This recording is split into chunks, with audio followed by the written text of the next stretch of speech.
And good morning, everyone. Welcome to This Day. Good morning. Today is Tuesday, June 11th, and it is National German Chocolate Cake Day. His favorite. I like German chocolate cake. I do too. And so we'll tell you a little bit about the history, and believe it or not, it's not really where you think it's from. Yeah, I didn't even know that. That's really interesting. All right, so on our show today, we're going to bring you a segment with advanced ear care, and of course that's Stuart Spencer, and also a guest from Habitat for Humanity of Orange County, just a great organization. They're going to talk about if you ever want to get involved with them and help folks out, you'll learn how. I think, you know, it's kind of a two-for-one. You help people out and you learn some skills of yourself. I think it's wonderful. The City of Hope, we're going to bring you a segment with them, and also Villa Valencia. They have, I believe, a barbecue coming up. Very fun. All right, so our meetings today, we have the United Board meeting, which will be in the boardroom at 9:30, and we will be airing that right after our newscast of this day. And then we have the Third Water Conservation meeting, which will be in the Cypress Room at 11 a.m. So, German chocolate, National German Chocolate Cake Day. Now, believe it is a light brown chocolate buttermilk cake sandwiched with a crunchy, chewy coconut pecan frosting. The frosting is customarily spread only between and on top of the layers and not the sides. Some bakers also began to cover the sides and decorate the rim with whipped chocolate ganache. Now, although the name may sound like the cake originated in Germany, it didn't. So that's kind of the tidbit for the day.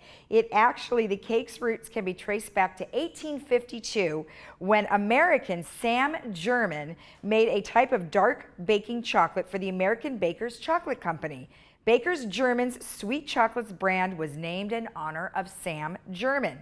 Now, over 100 years later, in 1957, a recipe for German's chocolate cake appeared as the recipe of the day in the Dallas Morning Star. This recipe, created by Mrs. George Clay, used the Baker's German's sweet chocolate, and it became quite popular.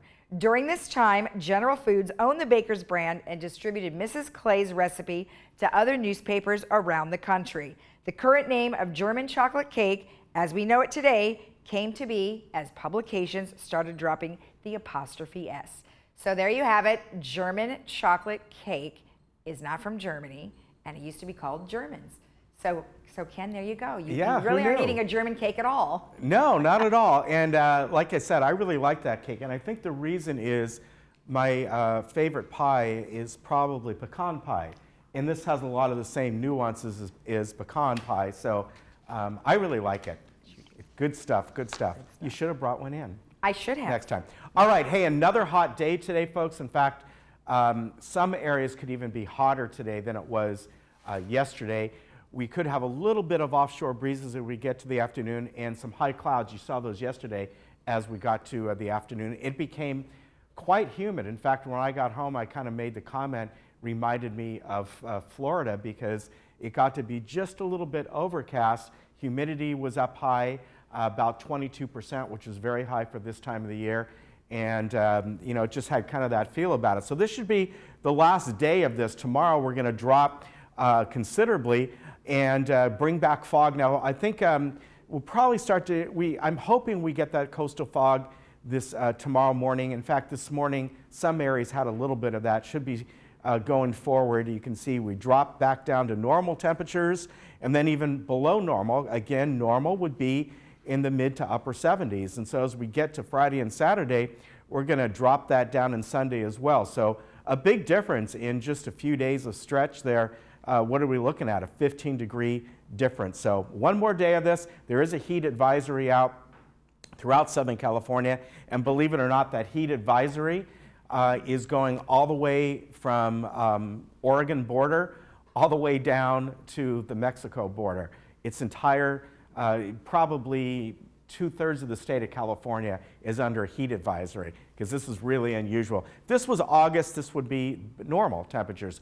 Look at these temperatures again, as I just said. These are August temperatures. Palm Springs, 113, Lake Arrowhead, 84.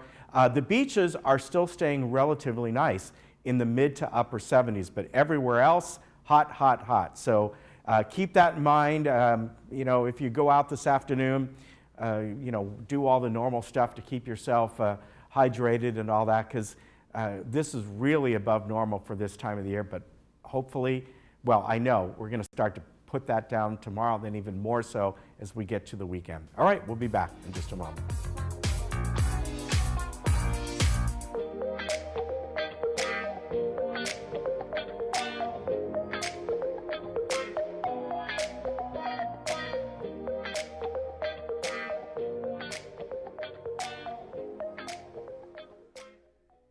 #1 choice for wood flooring and more is LA Carpet. Now during their 2-day sale, visit their showroom now and get 65% off wood flooring, laminate, and waterproof flooring. Plus, get 5-year, 0% financing. LA Carpet, #1 for you.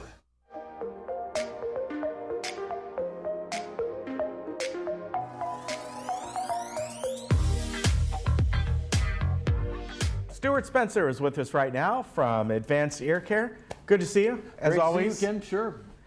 Always Glad good, to and be we're here. going to talk about more about the willow tree as we always do, and your Starking Foundation trip coming up. But first, something very important. You know, with anything, there's maintenance involved. It doesn't matter what it is, especially if it's electronic and all. But it's very, very important when it comes to hearing aids for obvious reasons. You know, they're in your ear. They're going to get dirty, and they need proper maintenance. They need proper care and cleaning as well, right? That's right. You know, I mean, I wanted to talk about that today because it is such a huge importance, and it's so easy to overlook. Yeah. You know, people get used to putting their hearing aids on, taking them off, you know, either putting them in a recharger or changing the batteries. It becomes so routine. It's like putting your glasses on today, Yeah, you know? yeah. And, but with the, you know, if your glasses are smudged, it's pretty evident, right? You know, you clean them right away, and I mean, you know, you put them back on. But with the hearing aids, it's not that way at Yeah. all. You know, people just build up all this stuff on the hearing aids. You know, it's like the older behind the ear type of hearing aid that has the open tube. You know, we have people come in and say, you know, what's wrong with this? Those things are like rock hard, you know, they're cracked and Right. you know, they don't fit right anymore, and they pull the ear molds out of the ear, and you know, we change them to these soft little pliable tubes. Like, oh my gosh, that feels so much better. So that's just a real simple thing that we do in the office. It takes 5 minutes, you know, for them to come in and just make a quick change of a tube.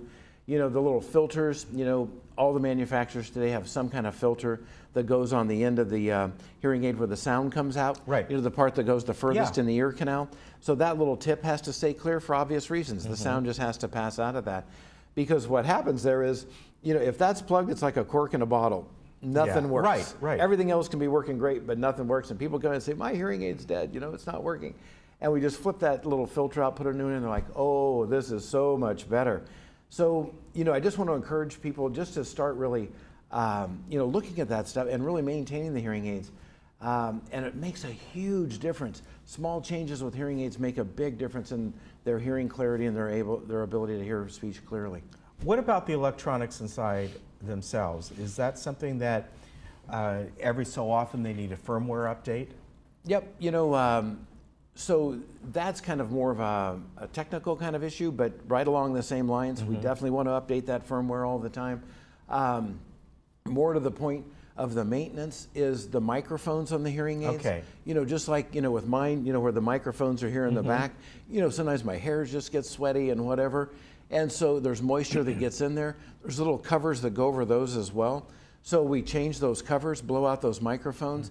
Today, the microphones are ceramic. They're not little electric metal microphones anymore. okay. So they're more sophisticated, so we have less of that problem. But at the same time, you know, if it's you that has the problem, it doesn't matter. Right. You know, it's still going to cause some difficulty in your hearing ability. So, you know, all that stuff. But the firmware updates today are incredible. You know, I mean, these guys are so smart, these engineers that are developing these circuits today. We're getting firmware updates all the time. So typically the firmware updates are one of two things. You know, with a hearing system, it's always all about this signal to noise ratio, right?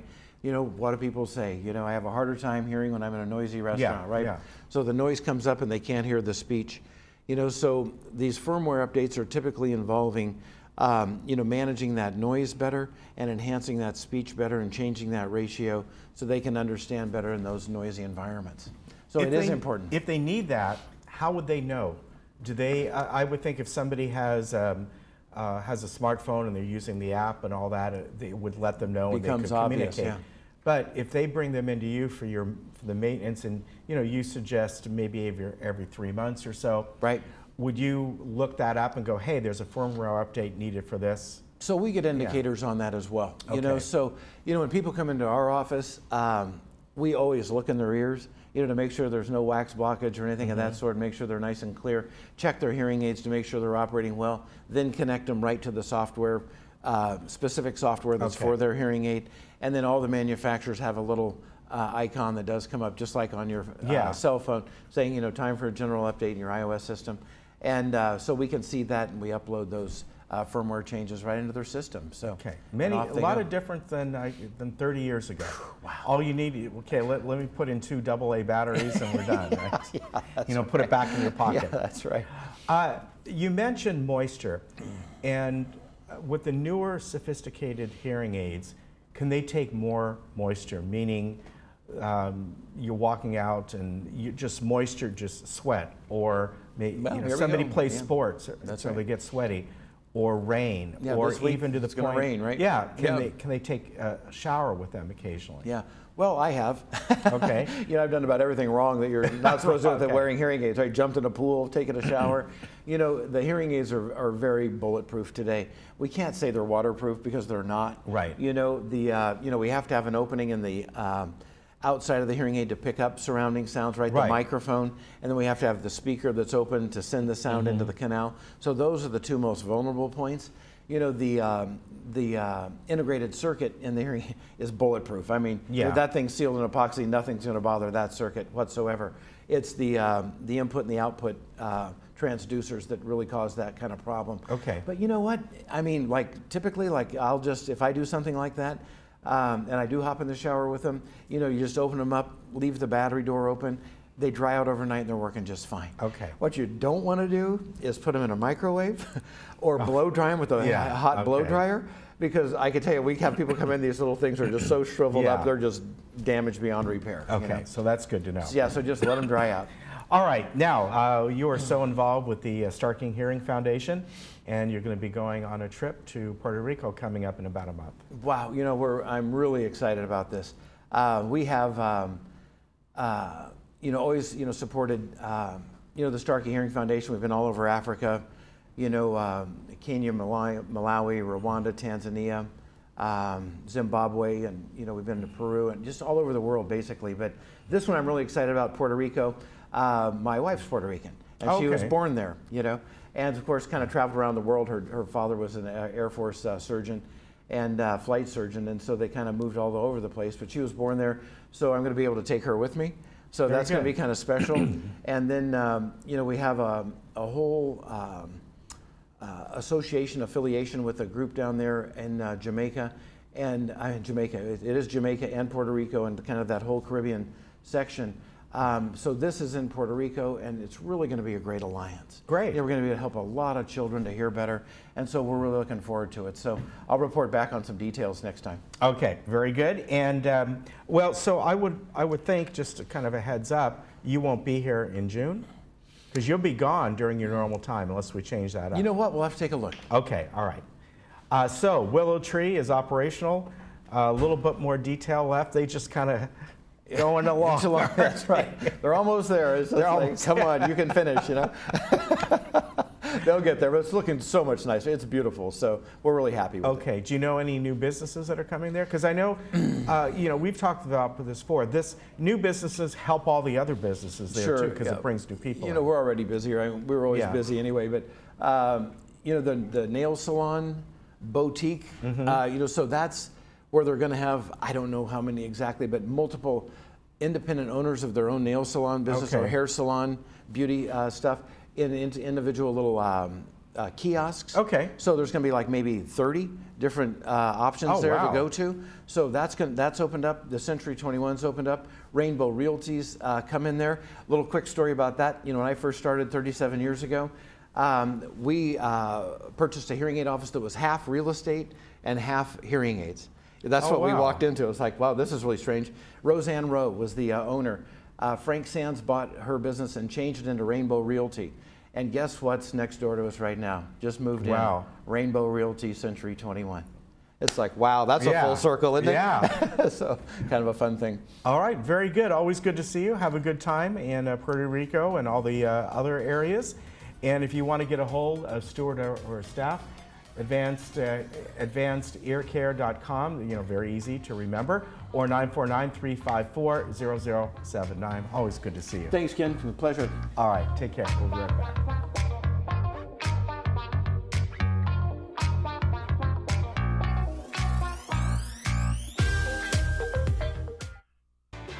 Hi, I'm John Bowser Bauman. You probably know me best as Bowser from Sha Na Na, but I'm also president of Social Security Works PAC. And when I'm in Laguna Woods, I always watch Village Television.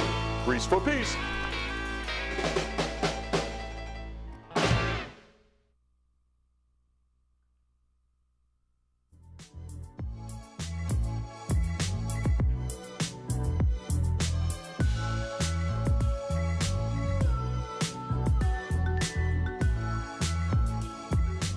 Welcome back. We have Sharon Ellis, who is the president of Habitat for Humanity Orange County, with us to tell us about their organization and all the wonderful things that they're doing here in our community as well as internationally. Well, thank you for joining us. It's so nice to have you. Well, thank you. It's my pleasure to be here. So Habitat for Humanity has been around for quite some time. Yes. Obviously, Orange County is the focus of what we're discussing today. Tell me a little bit about the Habitat for Humanity here locally. Habitat for Humanity of Orange County is an amazing organization. We've been building in this community throughout the county for over 30 years. And we have built 219 homes, which is an incredible accomplishment in an area of the country that is so costly to live in. Exactly, yeah. So not only do we build houses, but we have a repair program that supports families who are low income, who own their homes, but are maybe physically or financially limited in maintaining that home in a safe way. We also have a neighborhood revitalization program that really looks at how we can help a community that is maybe struggling to look at themselves and figure out what it is they would like to see happen, and then we help make that happen. We don't make it happen, we help them make it happen. Okay. In addition, we have 2 restores, Right. Which are discount home improvement stores. Okay. And then we have an international arm. Right. Now, tell me how Habitat for Humanity got started. Oh my gosh. It was an organization that really started with the concept of looking at the way people were living here in the US. So Millard and Linda Fuller had been in Africa, had seen some of the terrible living conditions there, came back to the US, and they lived in Georgia, and decided that one of the challenges that they saw here was the housing limitation. And so they really invested all of their money in starting it. And the vision initially was that someone would donate the land, someone would donate their manpower, someone would donate materials, and people would volunteer. A family would participate. They would be assuming a mortgage, a small mortgage, and that would be paid forward. That model has kind of grown over the years to in Orange County, we're building 25, 40 homes at a time. So it's a slightly different model, but still that same concept. Now, one thing that you had mentioned is Habitat for Humanity tries to prevent homelessness. How are they doing that? This is interesting. When you think about what happens right now, we have many homeless people, and they're there for a lot of different reasons. But one of the reasons are the families who are really, they're working, they're paying their rent, but someone has just increased the rent to a point where they can no longer afford to be there. We have families who are coming to us who have 70 to 80% of their income going to housing. Habitat commits that not more than 30% of their income will be their housing costs.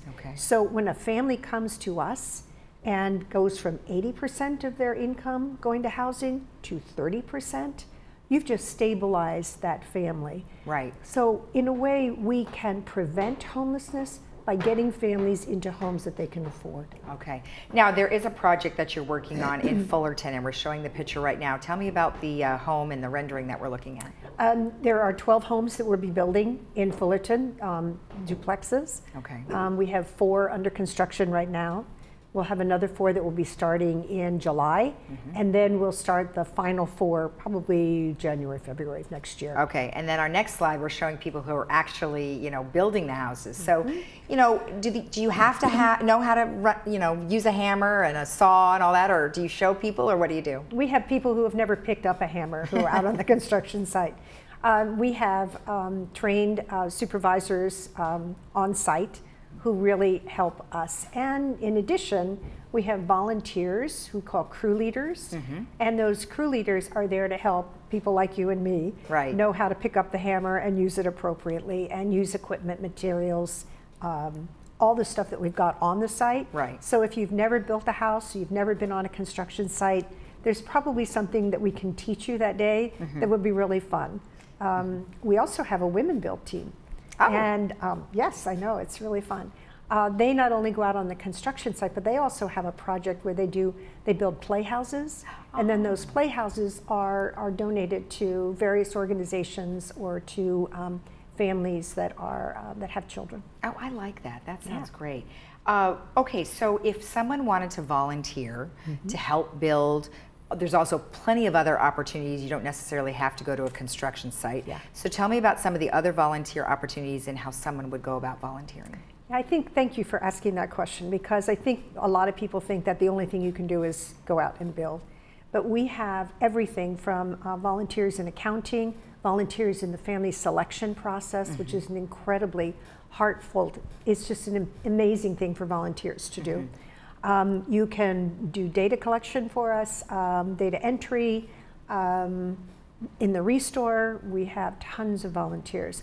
So if you have an interest in working with Habitat, we probably have a place where you can volunteer. Oh, that is awesome. Now, another opportunity that you have is international travel, where you go and build in other countries. Okay. Yes, I've taken teams all over the world. I just got back from a trip from Ethiopia. Okay. We're taking a team to Argentina this summer. So again, you don't have to have a lot of skill. There's a couple things that you do need to have. Number one, you need to be able to lift about 10 pounds, 20 pounds probably is a good measurement. All right. You need to be able to walk a mile unassisted. You need to be thoughtful about the countries where we're building and understand that sometimes they do things a little differently than we do, but it's their country, not ours. Okay. We have a team of 18 going to Argentina this summer, and I'm not sure where the next one's going to be, but we will definitely have another one. Well, one step at a time. That's awesome. That's great. Now, if people, if they would like to donate furniture or mattresses or whatever, couch and things, what do they need to do? Should they go onto the site to find their local store, or how does that work, or a local pickup? So if you just contact Habitat for Humanity Orange County, we have 2 Restores, one in Santa Ana and one in Anaheim. And it's gently used and sometimes brand new product that's there, so it's open to the public. We do accept donations.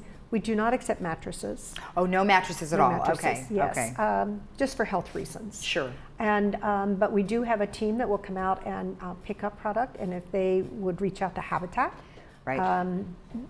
the team will come out and they'll coordinate it and pick it up. So our local number is 714-434-6200. Now we did put an 800 number up there, so would they still be able to get a hold of you guys through the 800 That'll number? take them to a larger organization. That'll take them to the Atlanta office. It will? Yes. Okay. All right. And then the actual website it's called it's Habitat for Humanity Orange County.org, correct? .org, yes. Okay, perfect. All right, good. Well, thank you so much. I think we covered everything, and hopefully people will be able to come and help you volunteer and maybe go to Argentina. I would love it. I would love it. Thank you. Thank you. And remember, if you would like to donate items or if you want to participate with Habitat for Humanity, go to habitatforhumanityorangecounty.org. We'll be right back.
Welcome back. Well, I'd like to welcome a couple guests today who are, well, they have a very interesting story. And we have Leila Gillespie and we have her dad, Patrick Gillespie, here today. Patrick is a resident of Villa Valencia. And Leila, you're going to tell us about how that came about and the story behind it. First of all, welcome to both of you. Thank you. And we were just talking, you've been there, it's going to be coming up to about 3 years at Villa Valencia. And you sent us a brief story about how that came about. So Leila, why don't you kind of give us a backstory here, how your dad came about living there? Absolutely. Well, my mom and dad were married for nearly 65 years. My mom passed away, and I moved in with my dad to help him out for a while. And he was living here? And no, he was living in his own home in Lake Forest. Oh, okay. And I moved in to help him out, with laundry and cooking and cleaning and such. And I just couldn't really give him the companionship he needed. Right. Because I was working. And in the meantime, he had a medical situation, so he lost his driver's license. So then he became very lonely and isolated. Mm-hmm. And I said, well, Dad, I work at this great place, Villa Valencia, and I really think you should try it out. He came to work with me a few times, and I said, I think you should go out and talk to people in the community, talk to our residents, have lunch, and see what you think. He did it a few times, and he said, I made more friends in just a few days than I did 15 years at my last community. Wow. So this is really, I think this will be the place for me. And I think he's really flourished. He's made a lot of friends. He's very popular there. Yeah. Well, Patrick, almost 3 years you've been there. And it's always a bit, no matter where you move from one place to another, it doesn't matter what it is, there's a bit of an adjustment because you were in a home for many years. How was that first few weeks there when you made that adjustment? It seems like just by visiting there for a couple days, you felt comfortable. Yeah, it was kind of interesting, but she didn't tell you the line that she used on me. To get me to move in there, she said, Daddy, you're spending $100 a day eating out. And that wasn't totally true. Some of that was for alcohol. That wasn't all food. But anyhow, $100 a day is just about exactly what I was spending, and a little bit was for alcohol. But I did visit there, and they have very good food. What I liked was when she showed me some of the rooms are very large. Mm-hmm. And I happen to have a, what's that called? Studio. A studio, yeah. It's just one big room. But the rooms are very large at the villa. I like that. The food is good. And of course, there's so many people there. I think there's close to 300 residents. It's about 250. Yeah. Yeah, so it's not too large, but it's large enough that you really get to meet different kinds of people and different activities. Yeah, there's quite a very large range of people there. And I'm used to working with a lot of people. I worked for a big corporation when I was working. And I like a lot of people around. Mm-hmm. I'm used to that.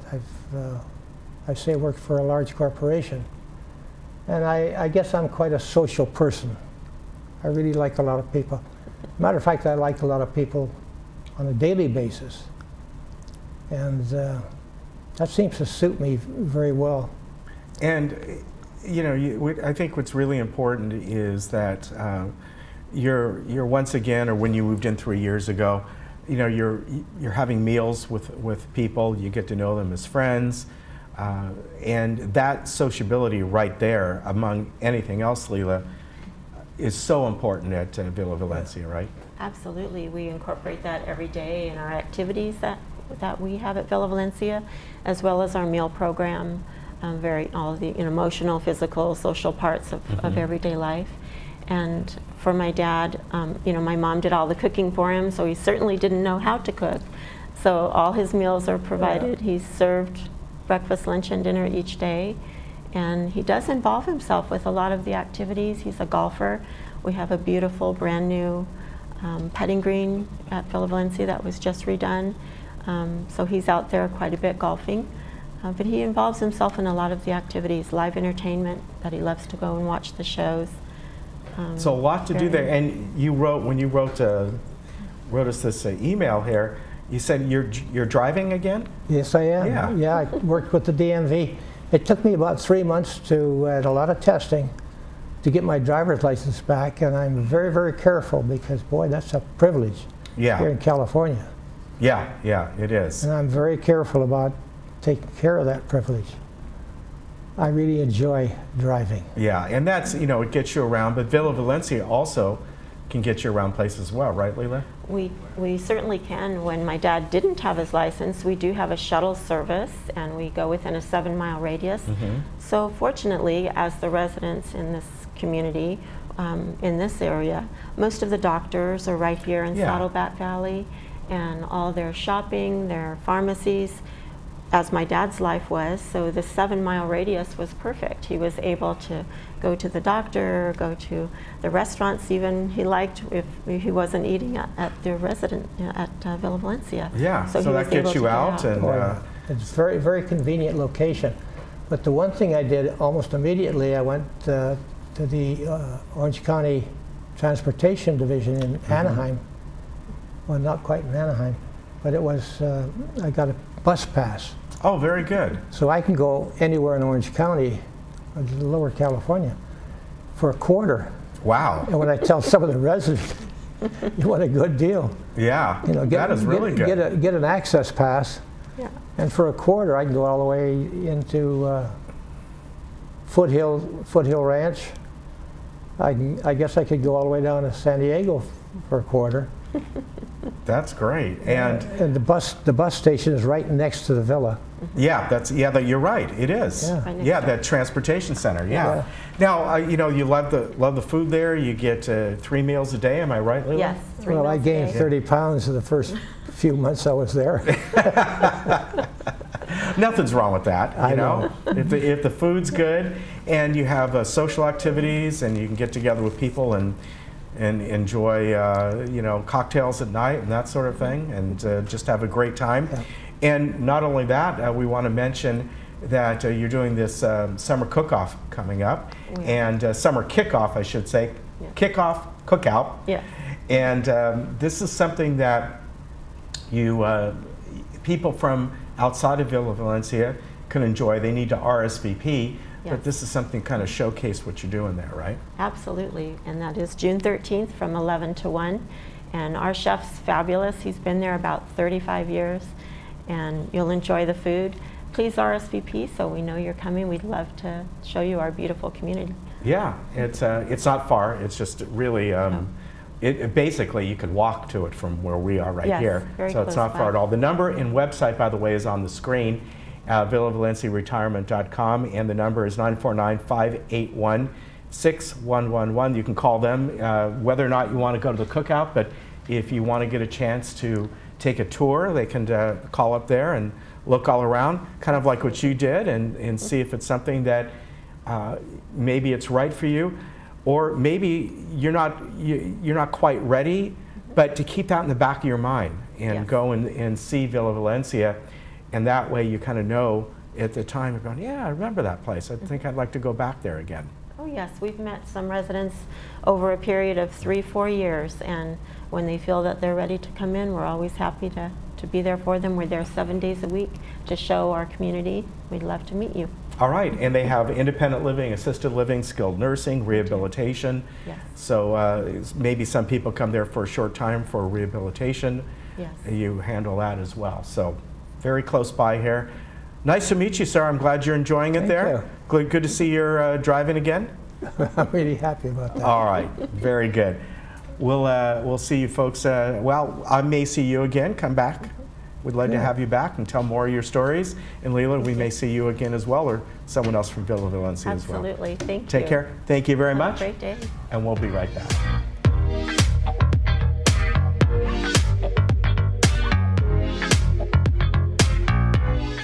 I had been with another hospice for my husband, Ed. After about 2 months, I thought, they're not doing much for me. So I went to the computer and brought up the list of hospices, and there was OC. Their response was immediate. They did everything. They had all their ducks in the row, and that's what I was looking for. It was comforting till the very end, and then at the very end, the last 3 days, you know, it was continuous care and nobody ever left him. Welcome back. I'm Kiana Lee. Today we're talking with Dr. Christine Chung of 7-Day Dental. Today's topic is bad breath. Doctor, what do we need to know about bad breath? Mom. Oh, sorry. Bad breath is caused by poor oral hygiene, which eventually leads to dental, gum disease, and decay.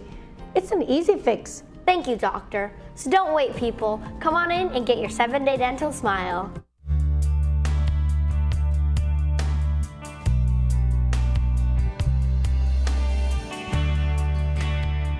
Thank you for joining us. Today I have Annette Walker, who is the president of the City of Hope of Orange County.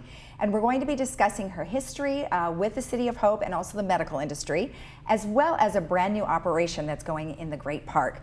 Well, thank you so much for joining us. It's very nice to have you. Oh, thank you. It's a real pleasure to be here this morning. So I know you've lived in Orange County your whole life, just about, and you have some projects that are coming up that we're going to talk about, but tell me about your history. Well, my husband and I came to Orange County in 1980 when we started our family. We raised our 6 children here. We have 12 grandchildren. Most of them live here.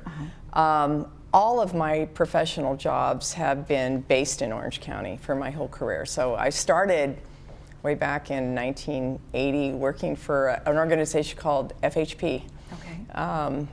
That was my very first job. But I've had a really great career working for all the major health systems in Orange County for pretty good chunks of time. So I really think I've had just a really unique opportunity to enjoy so much of what Orange County has to offer, both professionally and personally. Okay, well that's wonderful that you've been here a long time. Now, I know that City of Hope is well known for their cancer treatments and research. Tell me a little bit about how people in Orange County are going to benefit from the new operation. Well, City of Hope is very unique. I think sometimes people think City of Hope is a cancer hospital in Duarte.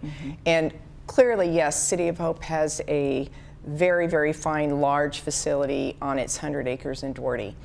But what they probably don't realize is that's just a sliver of what City of Hope really is. City of Hope also has 26 sites of care in Southern California. But uniquely, or interestingly enough, none of them yet are in Orange County. It has 2 large research institutions, one focused on cancer and one on diabetes.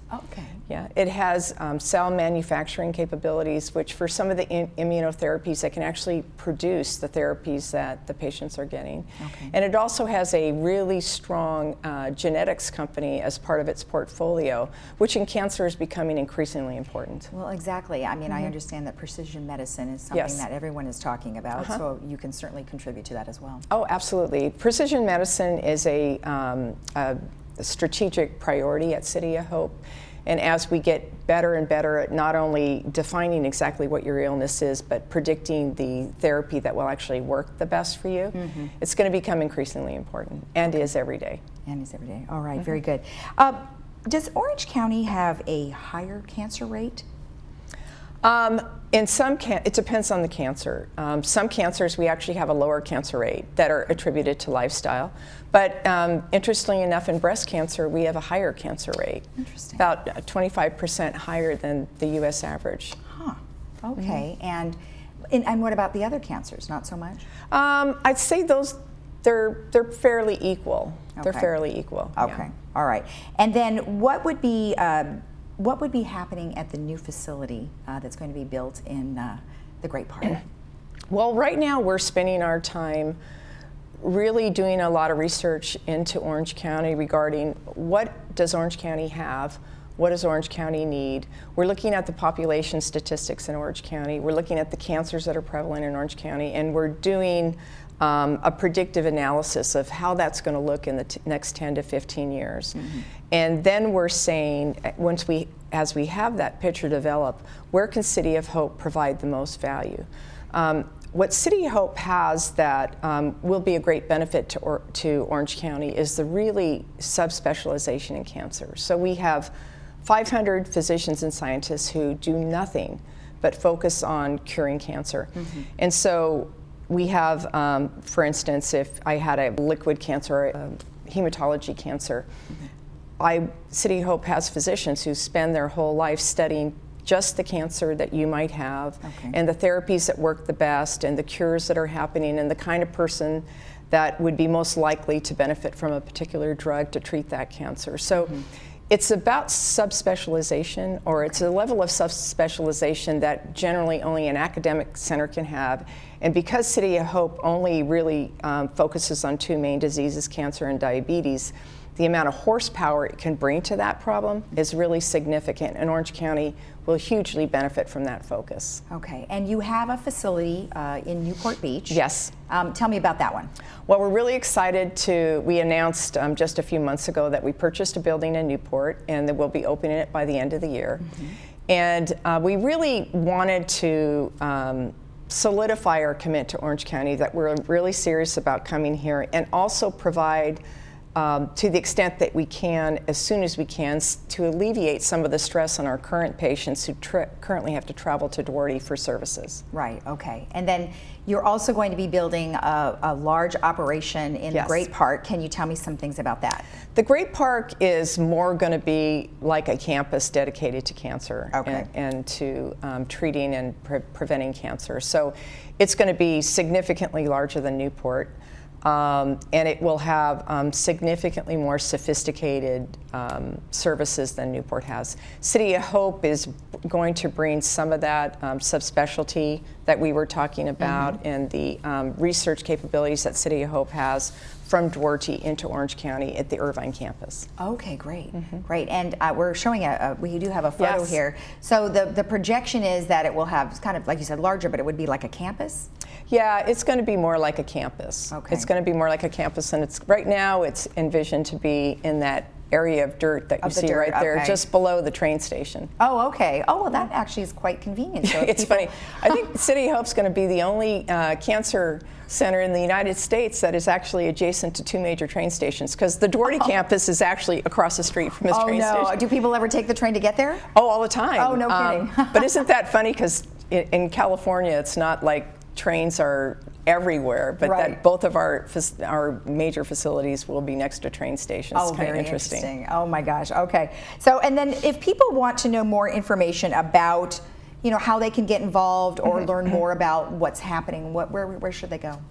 Well, we have a website that you can hear about us, but I also say just stay tuned, because as the plans for particularly Irvine become more apparent, we're going to be sharing that with the community. We're going to invite the community to help us design it and weigh in on it. We're going to include patients in that. So just stay tuned. You're going to see us in a lot of places. All right, fantastic. And then we'll hopefully have you back too, and I'd love give to us an update and let us know what's happening. Is there anything else you'd like to add? I think there is one thing. When I made the decision to come here, it was really to answer the call of our patients who were here in Orange County.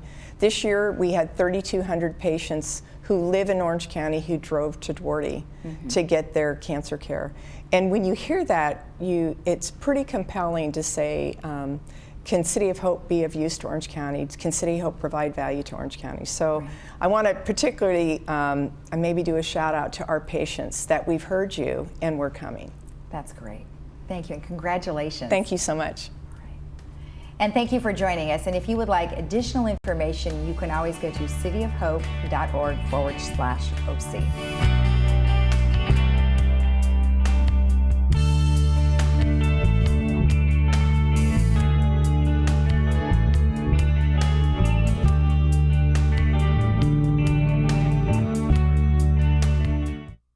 Are you looking for a better way to manage your medication? MedBox by AmeriPharma has redefined the pharmacy experience. No more pill organizers and vials. When we fill your prescriptions, you get all your medications conveniently packaged by the dose and delivered to your door at no additional cost. This means no change in insurance, copays, or out-of-pocket expenses. Call our specialists today and discover the new way of pharmacy. MedBox by AmeriPharma. When you travel with AAA, you get more than a vacation. You get exclusive AAA member benefits, special offers on unforgettable experiences, and the travel planning knowledge of your own AAA travel agent. When you travel with AAA, you get the vacation of your dreams. To save on a pleasant holidays vacation, visit your local AAA travel agent today. Hi, my name's Chuck Holland. I'm the Information Technology Director for Laguna Woods Village. You may have noticed that Laguna Woods Village has been enhancing their gate security access system over the past several months. You may have noticed this at gates 5 and 6 with the new gate barrier arms, the security cameras, as well as the new bar-coded printed passes that your guests are now receiving. We are happy to announce that we are going to expand this technology to allow residents to go online and manage their guests 24 hours a day, 7 days a week using a tablet, PC, or smartphone. Residents can use this service by going online to lagunawoodsvillage.com and click on the Guest Passes link. Those residents that have an email address on file should have already received an email in their inbox with login instructions. For those of you who do not know what email address you have on file, please contact Resident Services at residentservices@vmsinc.org or contact 949-597-4600. Residents are encouraged to change their password on their first available opportunity. For more information on how to register your guest online and print passes, please watch this short training video. Welcome to the online guest registration tutorial for Laguna Woods Village. To get started, open up any web browser and go to lagunawoodsvillage.com. Click on the Guest Passes link to get access to the login page.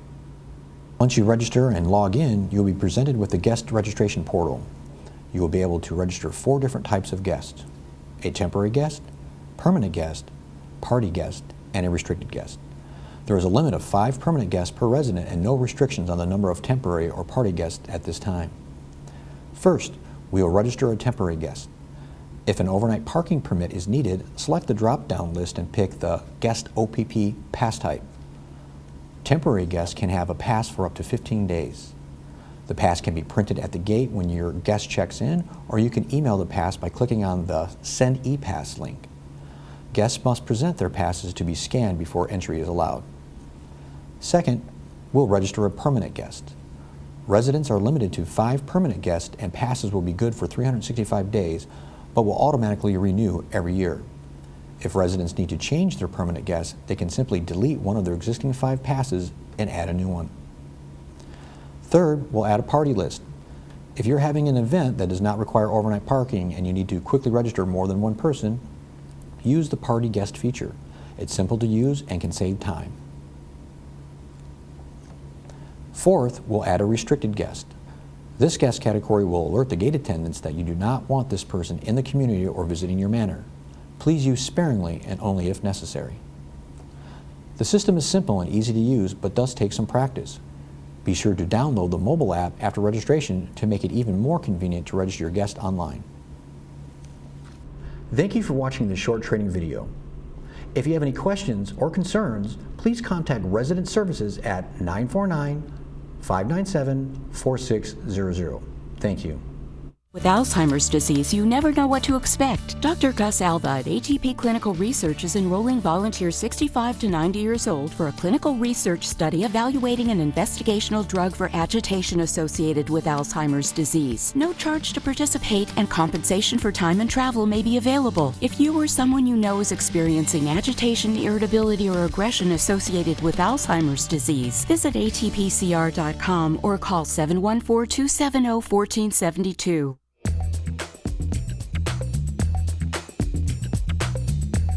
One of the more common violations that we see in the village is stop sign violations. Now, the section is based on the California Vehicle Code, which requires drivers to stop behind the limit line.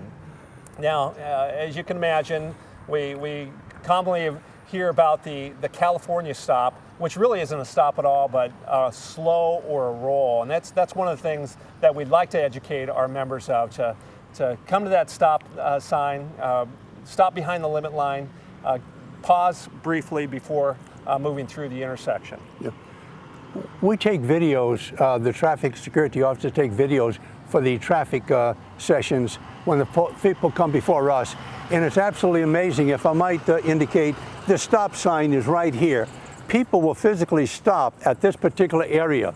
and then drive through. However, there's a white limit line right ahead of us that you must stop at. The rule says you must stop at that limit line. However, there are cases where there is no limit line available, but you must still stop, look both ways, then proceed. And these are the things we explain to people. And it's very, very well taken, believe it or not. People will actually thank us for the information which they did not understand. And a lot of times they'll just roll right on through there. I've had them go through at 10, 15 miles an hour, not even think about hesitating. So in this example, we have one of our own actors, a member of the security division, actually approaching the limit line. And you'll see, possibly in a little bit of a rush, what have you, he slows, but then he zips right through the stop sign. And that is something that we're trying to educate our folks on to. Just again, take that few extra seconds, come to a full stop before moving forward.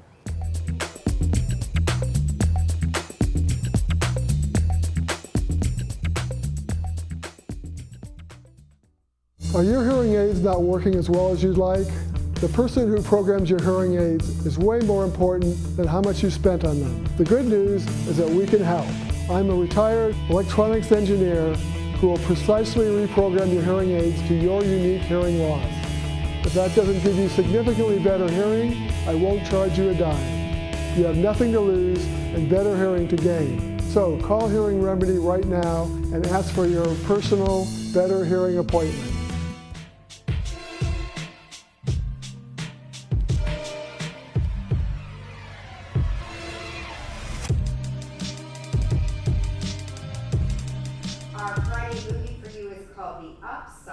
And it is hysterical. So it's a comedy and drama, a comedic look at the relationship between a wealthy man with quadriplegia and an unemployed man with a criminal record who is hired to help him. And of course, that helper is Kevin Hart, who is a comedian and very funny. Philip is a disabled white billionaire who feels that life is not worth living. To help him in his day-to-day routine, he hires Dell, an African-American parolee, trying to reconnect with his estranged wife. What begins as a professional relationship develops into a friendship as Dell shows his grouchy charge that life is worth living. So again, as I mentioned, it stars Kevin Hart, Bryan Cranston, and Nicole Kidman, and that is called The Upside. And that will be on Friday, June 14th at 2 and 7 p.m. And then on Monday, we have another, it's funny, kind of a good flick, comedy, drama, and romance. It's called Second Act, and it stars Jennifer Lopez. And, a big box store worker, which I think it's like Walmart, reinvents her life and her life story and shows Madison Avenue what street smarts can do. But to her surprise, she has a friend's son who creates a new Facebook page for her and a website and really dolls it up quite a bit. So to her surprise, she gets an interview with a really great company. And anyway, in the end, it all works out great. Stars Jennifer Lopez, Vanessa Hudgens, and Leah Remini. And that Second Act, and that'll be on Monday, June 17th at 2 and 6 p.m. Now, we have a couple of things we'd like to tell you about. The Towers is having a Father's Day brunch, which will be on Sunday, June 16th, and the cost is $26. And they do want you to call for reservations, and I would go ahead and do that as soon as possible because it just might sell out. You can call 949-597-4278. And they have all the classic brunch items. They have eggs Benedict, omelets to order, bacon, sausage, salad bar, seafood bar, carving station, and desserts galore. So make sure you go ahead and call that number and get that right away. And of course, that is at the Towers, so looks good. Garden Center Farmers Market will be on Saturday, and that's in July, but we wanted to let you know so you can put it on your calendar. And that'll be from 9 to noon, and that is in Garden Center 1, which is off of Moulton Parkway. Fresh Farmers Market, where you can buy produce and herbs and flowers, the courtesy of Garden Center Club. It is free admission, although you can donate canned goods or exchange canned goods for produce. And then we can go ahead and take a look at our weather. It is going to be a warm day today and cooling down, as Ken had mentioned. So today's highs will be up there a bit. It already started out quite warm this morning. And then throughout the week, it will get cooler as the days go on. We have 88 today, sunny and hot. Tomorrow, coastal fog will come back of 81, 60. Thursday, again, coastal fog and then sunny, 74. And then it starts to cool down as we head to the weekend, 73 and then 72 on Saturday. Great day to still get outside because there's no rain. And then around town, we have North OC 90s. San Diego 86, Arrowhead 84. That's pretty warm for up there. And then, of course, Palm Springs is 113. So another hot day with scattered clouds and sunshine. And don't forget that the meeting will be following our newscast at 9:30. So have a great day in the village, and we'll see you tomorrow.